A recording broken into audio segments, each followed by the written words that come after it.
Why is Lebanon's economy collapsing?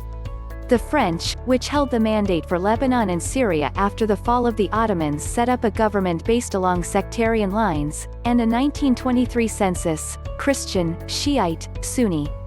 Fragile, but it held as long as there was respect for these sectarian divisions. Not a strong central government, but it worked, and Lebanon, Beirut in particular, became known as the Paris of the Middle East. Then the PLO chased out of Jordan, where they had fomented a civil war, supported by Syria but not welcomed in Syria, moved to Lebanon, where they tried to create a nation within in the south and use it to attack Israel. Additionally, the PLO was seeking to control the Lebanese government, which had a weak army, and the result was an Israeli invasion of Lebanon to end the terror attacks.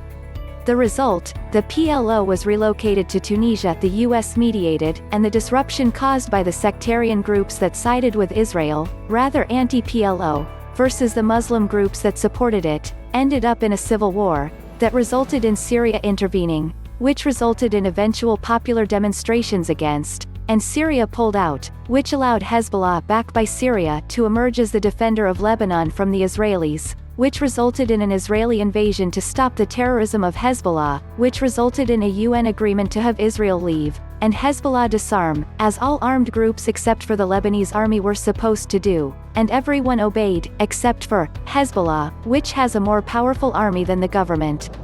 Note no condemnations at the UN for Hezbollah's failure to comply. Hezbollah, now funded by Iran, since the revolution, and Iran's goal of annihilating Israel was in sync with Hezbollah's. And Hez became part of the Lebanese government.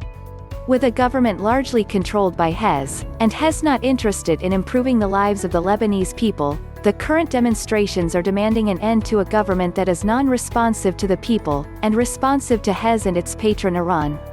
Note, in Iraq and Lebanon, Iranian agents Hezbollah in Lebanon are engaged in intimidation and even killings of those protesting those governments. It's a giant scheme like Bernie Madoff's scheme. It relied on an ever-expanding growth of incoming money. Once the money stopped growing year over year, it collapsed, much like a pyramid scheme. That is what Lebanon's economy is, a pyramid scheme. Lebanon does not produce anything, it imports its food and its energy, it can't even provide electricity or water. Large amounts of people are unemployed, and even some of those people who think are employed, are actually unemployed. Now let me explain what I mean by they think they are employed. You can be a government employee, you show up for work unmotivated at 9 a.m., barely do any work and go home. In any other country your job is already replaced by a software. You did not produce anything useful, nothing exportable, nothing consumable. You got paid more than what the job is worth, which in this day and age is nothing. You think you have a job, you do not. Government employment and useless employment is overblown, all funded by the debt pyramid scheme. When inflows stopped growing, it is becoming harder to maintain all those useless people. Now, some people have good jobs, hotels that attract tourists, the rare small industries. Much respect to some of those, some illegally built over public lands or polluted rivers, but by and large, it's just a scheme. 1. Flourish of Lebanon economy will affect the neighbors' countries including Israel too. In order to serve the exterior agenda, many wish it to be collapsed so it will be easier join it to Iran via Syria. 3. Gulf states cause the Syrian wars, but Lebanon who pay the high tariff for. I always laugh at Turkish who complain against 3 million Syrian in a big country like their. Meanwhile Lebanon has more than 3 million of refugees and still able to breathe. 5. Agriculture always being affected by Syrian market without any protection from the authority. 6.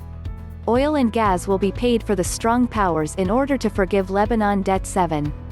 The wars and unstable politic in any country doesn't encourage the other to come and invest. 8.